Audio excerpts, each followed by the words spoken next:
कहते हैं सफल व्यक्ति के पीछे कोई महिला होती है, लेकिन सफल होते ही वही पुरुष किसी और मरीचिका के पीछे भागने लगता है। नमस्कार मित्रों, आज आपके लिए प्रीत रीता श्रीवास्तव की लिखी कहानी लेकर उपस्थित है। आज की कहानी है अब आओ नमिता। मित्रों, कहानी में आगे बढ़ने से पहले आप हमारे चैनल को अवश्य सब्सक्राइब कर लेना, वीडियो को लाइक और अपने मित्रों से शेयर करना, एक छोटा सा कमेंट्स लिखकर हमारा उत्साह वर्धन तो जरूर करना मित्रों। तो आइए आनंद लेते हैं कहानी का। ट्रेन प्लेटफॉर्म पर लग चुकी थी। मीता भीड़ के बीच खड़ी अपना टिकट कंफर्म करवाने के लिए टीटीई का इंतजार कर रही थी। इतनी सारी भीड़ को निपटाते निपटाते टीटीई ने मीता का टिकट देखकर कहा, आप S2 कोच में 12 नंबर सीट पर बैठिए, मैं वहीं आऊँगा। मीता अपना सूटकेस और बैग उठाए S2 कोच में आ गई। गर्मी के मारे बुरा हाल था। ऊपर से मीता की सीट पर सूरज की सीधी रोशनी पड़ रही थी। 5 दिन हो गए थे घर छोड़े उसे। आशा दी से मिलने को मन बहुत छटपटा रहा था। बड़ी मुश्किल से फैक्ट्री से 1 हफ्ते की छुट्टी मिल पाई थी। अब वापसी में लग रहा था कि ट्रेन के पंख लग जाएं और वह जल्दी से घर पहुंच जाए। दोनों बेटों से मिलने के लिए व्याकुल हो रहा था उसका मन। और सागर सोचकर धीरे से मुस्कुरा उठी वह। यह ट्रेन उसे सागर तक ही तो ले जा रही है। कितना बेचैन होगा सागर उसके बिना। एक एक पल भारी होगा उस पर। लेकिन 5 युगों की तरह बीते 5 दिन उसकी जबान नहीं बल्कि उसकी गहरी गहरी बोलती सी आंखें कहेंगी, वह है ही ऐसा। मीता अतीत में विचरण करने लगी। परसों दीदी के पास कटनी जा रही हूँ, 4-5 दिन में आ जाऊँगी। दोनों बच्चों को देख लेना सागर। ठीक है, आप जल्दी आ जाना। फिर थोड़ा रुक कर सागर बोला, और यदि ज़रूरी न हो तो? ज़रूरी है तभी तो जा रही हूँ। मुझसे भी ज़्यादा ज़रूरी है। नहीं, तुमसे ज़्यादा ज़रूरी नहीं, पर बड़ी मुश्किल से छुट्टी मिल पाई है 1 हफ्ते की। फिर अगले माह बच्चों के फाइनल एग्ज़ाम्स हैं। अगले हफ्ते होली भी है। सोचा अभी दीदी से मिल आऊँ। तो एग्ज़ाम्स के बाद चली जाना। सागर, हर चीज़ का अपना समय होता है, थोड़ा तो समझो। मेरी दीदी बहुत चाहती है मुझे, जानते हो। मेरी तहस नहस जिंदगी का बुरा असर पड़ा है उन पर। वह टूट गई हैं भीतर से। मुझे देख लेंगी, 2-4 दिन साथ रह लेंगी तो शांति हो जाएगी उन्हें। तो उन्हें यही बुला लीजिए। हाँ, जाऊंगी तभी तो साथ लाऊंगी। एक बार तो जाने दो मुझे। मेरे जाने का मकसद तुम ही तो हो। दीदी को बताने दो कि अब अकेली नहीं हूँ मैं। इतने में नीलेश और यश आ गए। अपनी तूफानी चाल से अपना रिपोर्ट कार्ड दिखाने की दोनों में होड़ लगी थी। मीता ने दोनों की प्रोग्रेस रिपोर्ट देखी। टेस्ट में दोनों ही फर्स्ट थे। दोनों को गले लगाकर मीता ने आशीर्वाद दिया, पर उसकी आंखें नम थीं। कितने अभागे हैं राजन। बच्चों की कामयाबी का यह गौरव उन्हें मिलता, पर दोनों बच्चों ने अपने कार्ड उठाए। वापस जाने को पीछे मुड़ते इससे पहले ही दोनों सागर के पैरों पर झुक गए। और आपका आशीर्वाद, वह तो सदा तुम दोनों के साथ है, कहते हुए सागर ने दोनों को उठाकर सीने से लगा लिया और कहा, तुम दोनों को इंजीनियर बनना है, याद है ना? हाँ अंकल, याद है, पर शाम की आइसक्रीम पक्की हो तो। शाम की आइसक्रीम भी पक्की और कल की एग्जीबिशन भी। वहाँ झूला झूलेंगे, खिलौने खरीदेंगे, आइसक्रीम भी खाएंगे और जितने भी गेम्स हैं वे सब खेलेंगे हम तीनों। हम तीनों मीन्स? यस बोला। मीन्स मैं, तुम और नीलेश और मम्मी। वह तो बेटे कल तुम्हारी आशा मौसी के पास कटनी जा रही हैं, 4-5 दिन में लौटेंगी। मैं हूँ ना, हम तीनों धूम मचाएंगे, नाचेंगे, गाएंगे और मम्मी को बिल्कुल भी याद नहीं करेंगे, ठीक? दोनों बच्चे खुश होकर बाहर चल दिए। मीता आश्चर्यचकित थी, पहले बच्चों के उस व्यवहार पर जो उन्होंने सागर से आशीर्वाद पाने के लिए किया, फिर सागर के उस व्यवहार पर जो उसने बच्चों के संग दोहराया। सागर की गहराई को अब तक महसूस किया था, आज उसकी ऊंचाई भी देख चुकी वह। किस मिट्टी का बना है सागर? चुप रहकर सहना, हंसकर खुद के दुख दर्द को छिपा लेना, कहाँ से आती है इतनी ताकत? मीता शर्मिंदा हो उठी। नहीं सागर, तुम्हें इस तरह अकेला करके नहीं जा सकती मैं। एक हफ्ता हम घर पर ही रहेंगे। माफ़ कर दो मुझे, तुम्हारा मन दुखाकर मुझे कोई भी खुशी नहीं चाहिए। मैं बाद में हो आऊँगी। माफ़ी तो मुझे मांगनी चाहिए। मुझसे पहले तो आप पर आपके परिवार का हक है, फिर रोकने का हक भी तो नहीं है मुझे। आपकी अपनी जिम्मेदारियां हैं जो मुझसे ज़्यादा ज़रूरी हैं। फिर आज़ादी को यहाँ बुलाना भी तो है। एकाएक झटके से ट्रेन रुक गई। आसपास फिर वही शोर, पैसेंजरों का चढ़ना उतरना, सबकी रेल पेल जारी थी। मीता पर सीधी धूप आ रही थी। हल्की सी भूख भी उसे महसूस होने लगी। एक कप कॉफ़ी खरीदकर वह सिप लेने लगी। सामने की सीट पर बैठे 3-4 पुलिस अफसर यूँ तो अपनी बातों में मशगूल लग रहे थे, लेकिन हरेक की नज़रें उसे अपने शरीर पर चुभती महसूस हो रही थीं। सागर और मीता का परिचय भी एक संजोग ही था। कभी कभी किसी डूबते को तिनका बनकर कोई सहारा मिल जाता है और अपने हिस्से का मजबूत किनारा तेज बहाव में कहीं खो जाता है। यही हुआ था मीता के संग। अपने बेमेल विवाह की त्रासदी ढोते ढोते थक गई थी वह।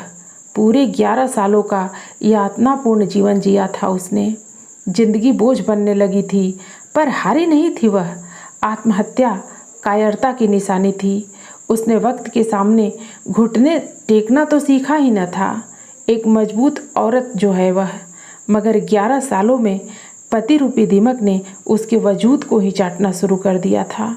तानाशाह, गैर जिम्मेदार और क्रूर पति का साथ उसकी सांसें रोकने लगा था। प्रेम विवाह किया था मीता ने, लेकिन प्रेम एक धोखा और विवाह एक फांसी साबित हुआ। आगे जाकर पति को पूजा था। बरसों उसने उसकी एक एक भावना की कद्र की थी। उसे अपनी पलकों पर बैठाया, उसे क्लास 1 अफसर की सीट तक पहुंचाने में भावनात्मक संबल दिया उसने। यह प्रेम की पराकाष्ठा ही तो थी कि मीता ने अपनी शिक्षा, प्रतिभा और महत्वाकांक्षाओं को परे हटाकर सिर्फ पति के वजूद को ही सराहा। सांसें राजन की चलती, पर उन सांसों से जिंदा मीता रहती। वह खुश होता तो दुनिया भर की दौलत मीता को मिल जाती। पुरुष प्रधान समाज का दुर्भाग्य ही कहा जाएगा कि प्रायः हर सफल व्यक्ति के पीछे कोई महिला होती है, लेकिन सफल होते ही वही पुरुष किसी और मरीचिका के पीछे भागने लगता है। प्रेम विवाह करने वाला प्रेम की नई परिभाषाएं तलाशने लगा, एक के बाद दूसरे की तलाश में भटकने लगा। पद के साथ प्रतिष्ठा भी जुड़ी होती है, यह भूल ही गया था राजन। यहाँ तो पद के साथ साथ शराब, अय्याशी और ज्यादतियाँ आ जुड़ी थीं। प्रतिष्ठा को ताक पर रखकर राजन एक तानाशाह इंसान बनने लगा था। मीता का जीवन नरक से भी बदतर हो गया था। पति पत्नी के बीच दूरियां बढ़ने लगीं। मीता की सारी कोशिशें बेकार हो गईं। उसका स्वाभिमान उसे उकसाने लगा। दोनों बेटों की परवरिश, उनका भविष्य और ममता से भारी न था यह नरक। नतीजा यह हुआ कि शहर छूटा, कड़वा अतीत छूटा और नरक सा घर भी छूट गया। धीरे धीरे आत्मनिर्भर होने लगी थी मीता। नई धरती, नए आसमान, नई बुलंदियों ने दिल से स्वागत किया था उसका। फैशन डिजाइनिंग का डिप्लोमा काम आ गया, सो एक एक्सपोर्ट गारमेंट फैक्ट्री में सुपरवाइजर की नौकरी मिल गई। दोनों बच्चों की परवरिश और चैन से जीने के लिए पर्याप्त था इतना कुछ। जिंदगी एक ढर्रे पे आ गई थी। मारने से मन नहीं मरता ना, मीता का भी नहीं मरा था। बेचैन मीता रात भर नहीं सो पाती। नैतिकता की लड़ाई में जीत कर भी औरत के रूप में हार गई थी वह। लेकिन जीवन तो कार्य क्षेत्र है जहाँ दिल नहीं दिमाग का राज चलता है। मीता फिर अपनी दिनचर्या से जूझने को कमर कसकर खड़ी हो जाती। चेहरे पर झूठा मुखौटा लगाकर दुनियादारी की भीड़ में शामिल हो जाती। लेकिन पति से अलग होकर जीने वाली अकेली औरत को तो कांटों भरा ताज पहनाना समाज अपना धर्म समझता है। अपने अस्तित्व, स्वाभिमान और आत्मविश्वास की रक्षा करना यदि किसी नारी का गुनाह है तो बेशक समाज की दोषी थी वह। नीलेश अब चौथी और यश दूसरी कक्षा में पढ़ रहा था। उस दिन पेरेंट्स टीचर मीटिंग में जाना था मीता को। जाहिर है छुट्टी लेनी पड़ती। सागर दूसरे डिपार्टमेंट में उसी पद पर था। मीता ने जाकर उसे अपनी स्थिति बताई और न आने का कारण बताकर अपना डिपार्टमेंट संभालने की रिक्वेस्ट भी की थी। सागर ने मीता को आश्वासन दिया और मीता निश्चिंत होकर मीटिंग में चली गई। पिछले 3 साल से सागर इसी फैक्ट्री में सुपरवाइजर था। अंतर्मुखी और गंभीर किस्म का व्यक्तित्व था सागर का। सबसे अलग था, अपने आप में सिमटा सा। दूसरे दिन मीता सबसे पहले सागर से मिली। पिछले दिन की रिपोर्ट जो लेनी थी और धन्यवाद भी देना था। पता चला सागर आया ज़रूर है लेकिन कल से वायरल फीवर है उसे। तो आप न आते कल? जब इतनी ज़्यादा तबीयत खराब थी तो एप्लीकेशन भिजवा देते, मीता ने कहा। तो आपकी दी जिम्मेदारी का क्या होता? अरे जान से बढ़कर थी क्या यह जिम्मेदारी? हाँ शायद मेरे लिए थी। जाने किस राव में सागर के मुंह से निकल गया। फिर मुस्कुराकर बात बदलते हुए बोला, आप सुनाइए कल पेरेंट्स टीचर मीटिंग में क्या हुआ? फिर सागर खुद ही नीलेश और यश की तारीफों के पुल बांधने लगा। आश्चर्यचकित थी मीता, सागर को यह सब कैसे पता? हैरान मत होइए, क्योंकि जब माँ आइडियल होती है तो बच्चे जहीन होते ही हैं। फिर वह बीते दिन की रिपोर्ट देने लगा। थोड़ी देर बाद मीता अपने डिपार्टमेंट में चली गई। सारे दिन उसके भीतर एक अजीब सा हलचल होती रही थी। सागर का अप्रत्याशित व्यवहार उसे आंदोलित किए हुए था। 30-32 साल की उम्र होगी सागर की, लेकिन इस उम्र का सहज सामान्य व्यक्तित्व न था उसका। जो गंभीरता और सौम्यता 36-37 वर्ष में मीता को खुद में महसूस होती, वही कुछ सागर को देखकर महसूस होता था उसे। न जाने क्यों वह किसी भीतरी मंथन में उलझा सा लगता। वह किसी और की व्यक्तिगत जिंदगी में न दखल देना पसंद करती, न ही इसमें उसकी रुचि थी। पर सागर की आज की बातों ने उसे अंदर से झकझोर दिया था। रात बड़ी देर तक वह बेचैन रही। सागर सर के शब्द कानों में गूंजते रहे। सच तो यह है कि मीता सिर्फ शब्दों पर ही विश्वास नहीं करती, क्योंकि शब्द जाल तो किसी अर्थ विशेष से जुड़े होते हैं। ट्रेन अपनी रफ्तार से चली जा रही थी। मीता सोच रही थी, मेरे जैसा इंसान जिसने खुद को समेटते समेटते अब किसी से 1 इंच भी फासले के लायक न रखा, वह किसी भावनात्मक संबंध के लिए सोचेगा तो सबसे बड़ी सजा देगा खुद को। मेरी जिंदगी तो खुला पन्ना है जिसके हाशिए, कौमा, मात्राएं सब कुछ उजागर हैं। बस नहीं है तो पूर्ण विराम। होता भी कैसे? जब जिंदगी खुद ही कटा पिटा वाक्य हो तो पूर्ण विराम के लिए जगह ही कहाँ होगी। आज अचानक सागर सर की गहरी आंखों ने दर्द की हदों को हौले से छू दिया तो भरभरा कर सारे छाले फूट गए। मजाक करने के लिए किस्मत हर बार मुझी को क्यों चुनती है? सोचते सोचते करवट बदलकर सोने की कोशिश करने लगी थी मीता। दूसरे दिन सुबह बच्चों को स्कूल के लिए तैयार कर रही थी कि कॉलबेल बज उठी। दरवाज़ा खोला तो सागर सर खड़े थे। अरे सागर सर, आप भीतर आइए ना। बीमार परेशान सागर ने कहा, माफ़ कीजिए मीता जी, मैं आपको परेशान कर रहा हूँ। मैं 3-4 दिन फैक्ट्री न जा सकूँगा। प्लीज़ यह एप्लीकेशन ऑफिस पहुँचा दीजिएगा। हाँ हाँ ठीक है, पहुँचा दूँगी। आप अंदर तो आइए सर। नहीं, बस ठीक है।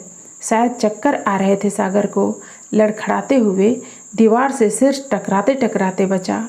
मीता ने उन्हें ज़बरदस्ती बिठाया और जल्दी से चाय बिस्कुट ट्रे में रख कर ले आई। डॉक्टर को दिखाया। सर, आपने नहीं, ठीक हो जाऊंगा एक आध दिन में। बिना दवा के कोई चमत्कार हो जाएगा? चमत्कार तो हो जाएगा, शायद दवा के बिना ही हो। आपकी फैमिली को भी तो चिंता होगी। माँ और भाई गांव में हैं। भाई वही पास के मेडिकल कॉलेज में है और यहाँ कोई नहीं है। आपकी फैमिली यानी वाइफ, बच्चे, जब कोई है ही नहीं तो कौन रहेगा? सागर का अकेलापन उसकी आवाज़ पर भारी हो रहा था। यहाँ आप कहाँ रहते हैं सर? यहीं आपके मकान की पिछली लाइन में। और मुझे पता ही नहीं अब तक? हाँ, आप बिजी जो रहती हैं। फिर आश्चर्यचकित थी मीता। सागर उसके रोज़मर्रा के कामों की पूरी जानकारी रखता था।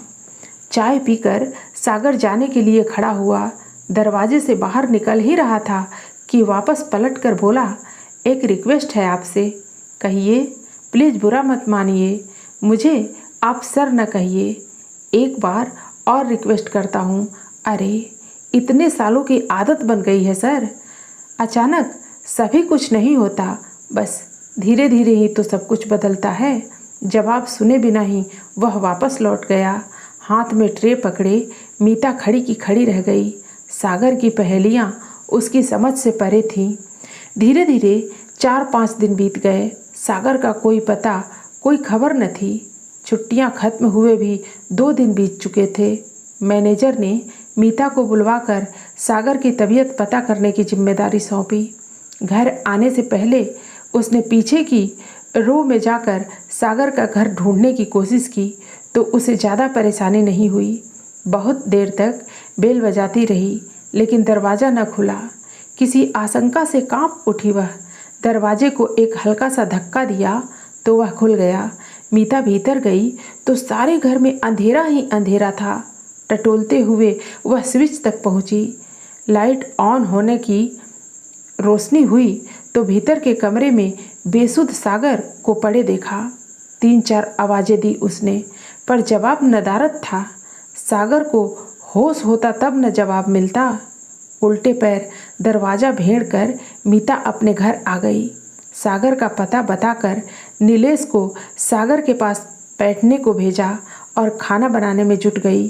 खिचड़ी और टमाटर का सूप टिफ़िन में डालकर छोटे बेटे यश को साथ लेकर वह सागर के यहाँ पहुँची। इंसानियत के नाते तो फर्ज था मीता का। आम सामाजिक संबंध ऐसे ही निभाए जाते हैं।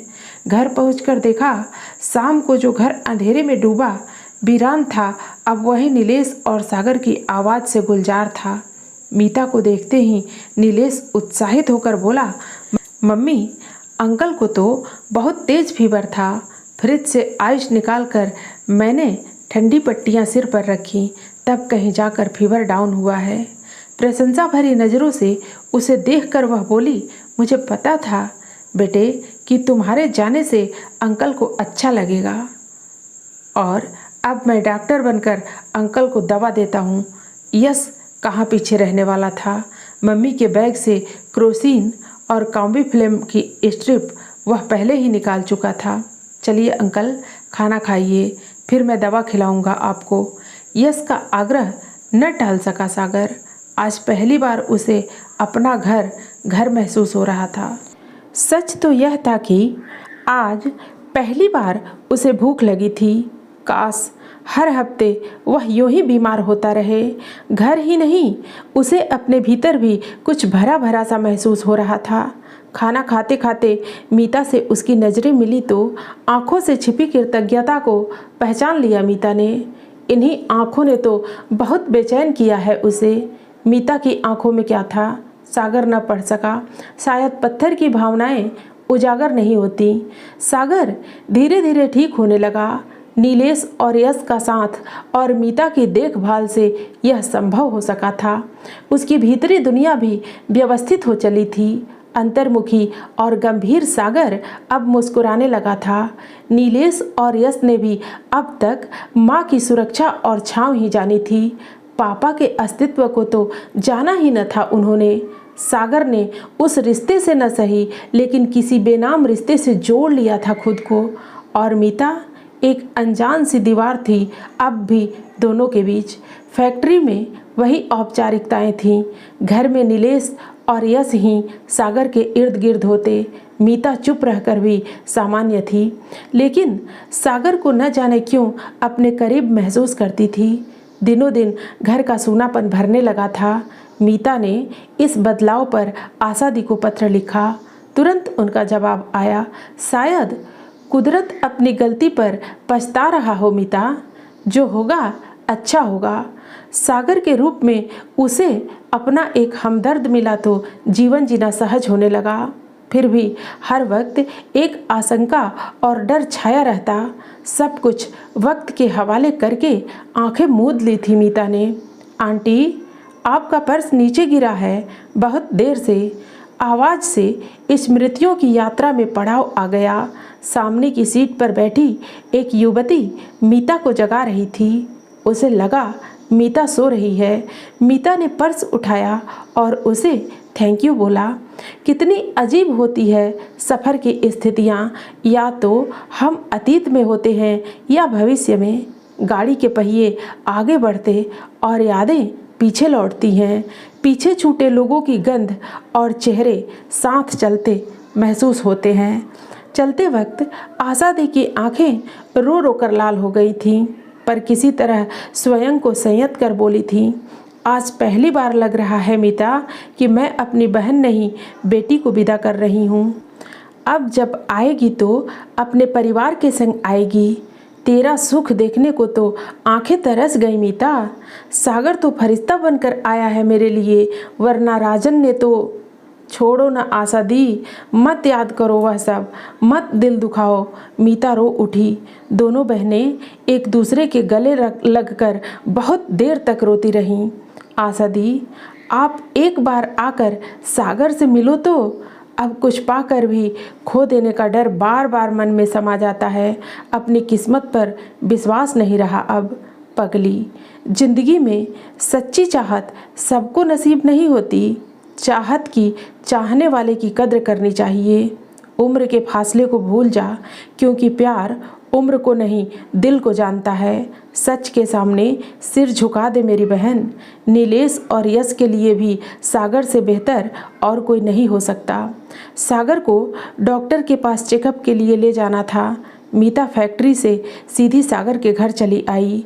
आज फिर घर में अंधेरा था। भीतर वाले कमरे में सागर सोफे पर लेटे थे। टेप रिकॉर्डर ऑन था।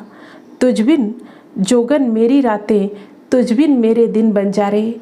अंधेरे में गूंजता अकेलापन मीता की बर्दाश्त से बाहर था। लाइट ऑन की तो सागर की पलकों की कोरे गीली थी। मीता को देखा तो उठकर बैठ गए। यह गाना क्यों सुन रहे हो? हमेशा यही तो सुनता रहा हूँ। जो चीज़ रुलाए उसे दूर कर देना चाहिए कि उसे और गले लगाकर रोना चाहिए, लेकिन जो चीज़ आंसू के साथ शांति भी दे उसके लिए क्या करे कोई? क्या मतलब? अच्छा छोड़िए, डॉक्टर के यहाँ चलना है ना, तैयार होता हूँ। नहीं, पहले पूरी बात कीजिए। पिछले 3 सालों से सागर की गहरी आंखें मीता पर टिकी थीं। आगे बोलिए। मुझे आपके आकर्षण ने बांध रखा है। मैंने पागलों की तरह आपके बारे में सोचा है। आपके अतीत को जानकर, आपके संघर्ष, आपके ज़िंदगी जीने के अंदाज को मन ही मन सराहा है। पिछले 3 सालों का हर पल आपके पास आने की ख्वाहिश में बीता है। ये गीत मेरे दर्द का हिस्सा है, यह जानते हुए भी कि मैं उम्र में आपसे बड़ी 2 बच्चों की माँ और एक शादीशुदा औरत हूँ। मेरी शादी सफल नहीं हो पाई। मैंने अकेले ही अपने बच्चों के भविष्य को संभाला है और किसी सहारे की दूर दूर तक गुंजाइश नहीं मेरे जीवन में। अपने बच्चों की नज़रों में मैं अपना सम्मान नहीं खोना चाहती। हमारे बीच जो कुछ भी है वह जो कुछ भी हो, पर प्यार नहीं हो सकता। मैंने कब कहा कि आपकी चाहत चाहिए मुझे? प्यार का बदला प्यार ही हो, यह ज़रूरी नहीं। यस, नीलेश और आपका साथ जो मुझे अपनी बीमारी के दौरान मिला उसने मेरा जीवन बदल दिया है। आप मेरे करीब, मेरे सामने हो, मैं जी लूँगा इसी सहारे से। मेरे साथ आपका कोई भविष्य नहीं। आपकी ज़िंदगी में अच्छी से अच्छी लड़कियां आ सकती हैं। अपना घर बसाइए। मेरी ज़िंदगी जैसे चल रही है चलने दीजिए सागर। ओह सॉरी नहीं, आपने मेरा नाम लिया, इसके लिए शुक्रिया। फिर सागर तैयार होने भीतर चला गया और मीता वही सोफे पर बैठी कुछ सोचती रही।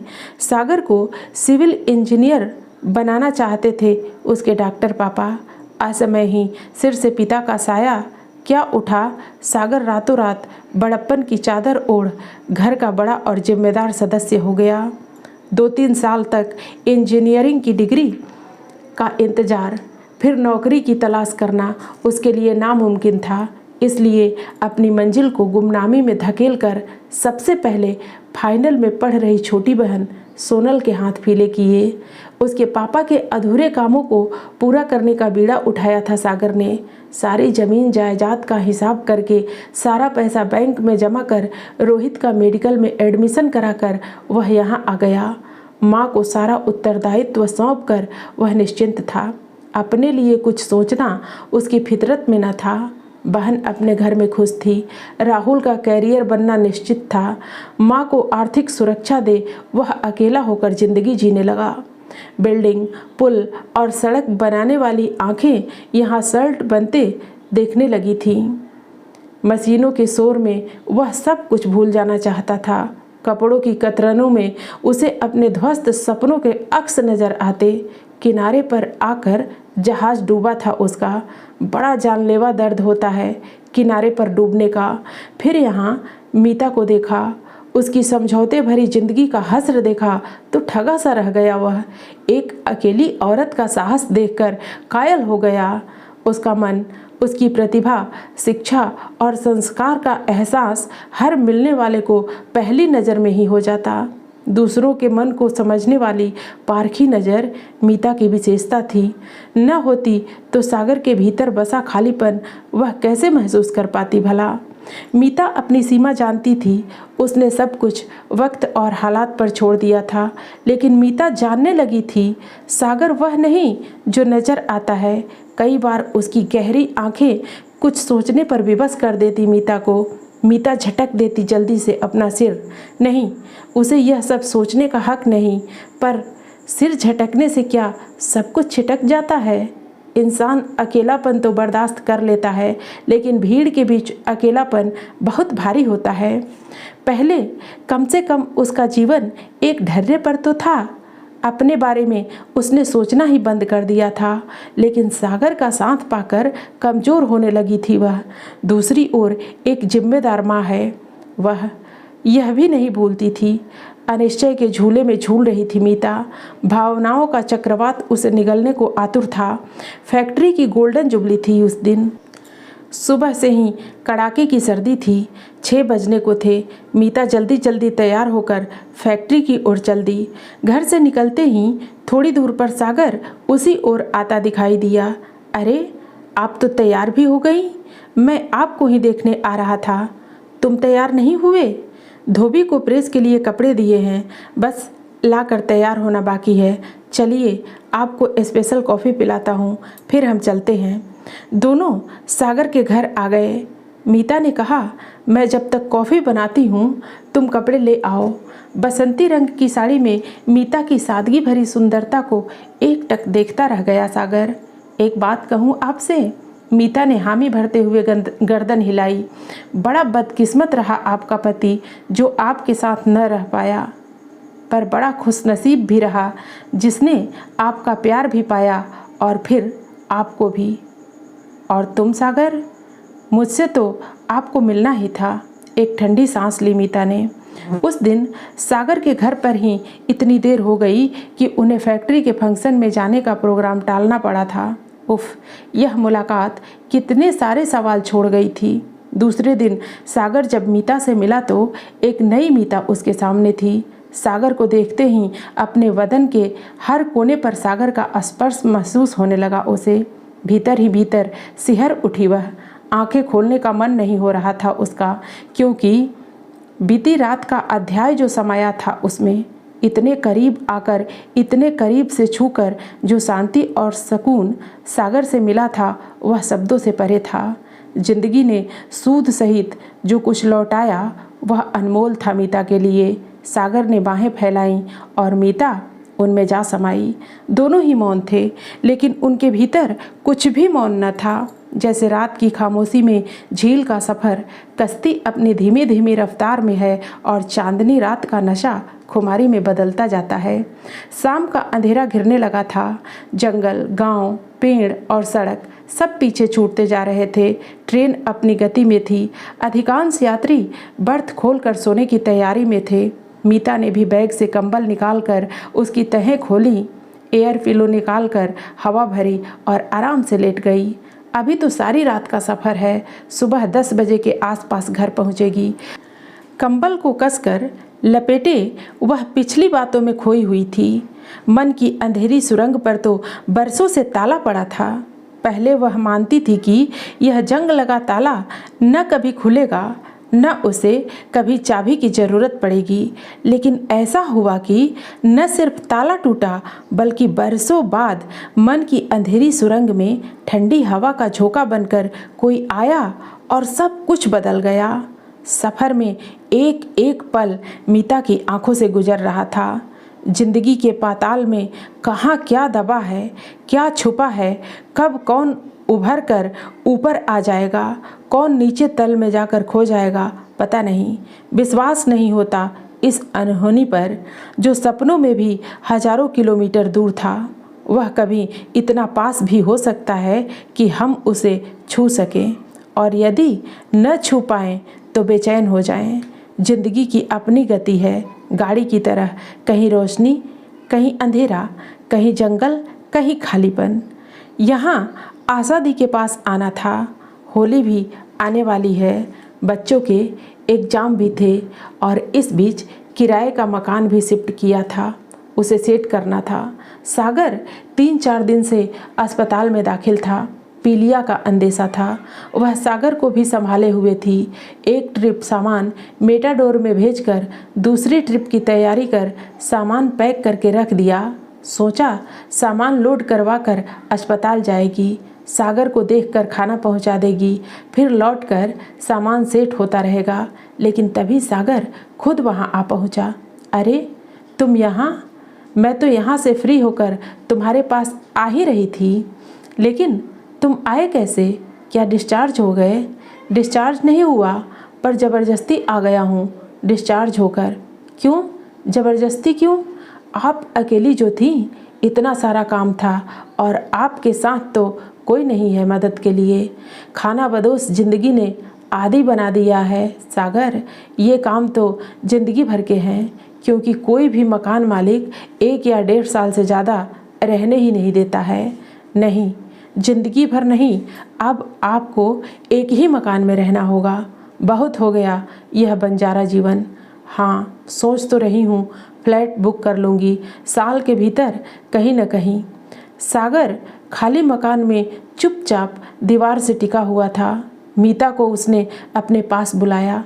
मीता उसके करीब जा खड़ी हुई। सागर पर एक अजीब सा जुनून सवार था। उसने कहा, मैं चाहता हूँ कि इस घर से आप यूँ न जाएं, क्योंकि इससे हमारी बहुत सी यादें जुड़ी हैं। तो कैसे जाऊँ, तुम ही बता दो। ऐसे सागर ने अपना पीछे वाला हाथ आगे किया और हाथ में रखे सिंदूर से मीता की मांग भर दी। अचानक इस स्थिति के लिए तैयार न थी मीता। सागर की भावनाएं वह जानती थी। सिंदूर की लालिमा उसके लिए कालिक साबित हुई थी और अब सागर, उफ, निढाल हो गई वह। सागर ने संभाल लिया उसे। मीता की थरथराती और भरी आंखें छलकना चाह रही थीं। ट्रेन की रफ्तार कम होने लगी थी। अतीत और भविष्य का अनोखा संगम है यह सफ़र। सागर और राजन, एक भविष्य एक अतीत। कल सागर से मिलूंगी तो पूछूंगी क्यों न मिल गए थे 14 साल पहले। मिल जाते तो 14 सालों का वनवास तो न मिलता। जिंदगी की बदरंग दीवारें अनारकली की तरह तो न चिंती मुझे। मुस्कुरा उठी मीता। सागर से माफ़ी मांग लूँगी, दिल तोड़कर जो आई थी उसका। सागर की याद आई तो उसकी बोलती सी गहरी आंखें सामने आ गईं। 5 दिनों में 5 युगों का दर्द बसा होगा उनके आंखों में। ट्रेन रुकी तो चाय कॉफ़ी वालों की रेल ठेल शुरू हो गई।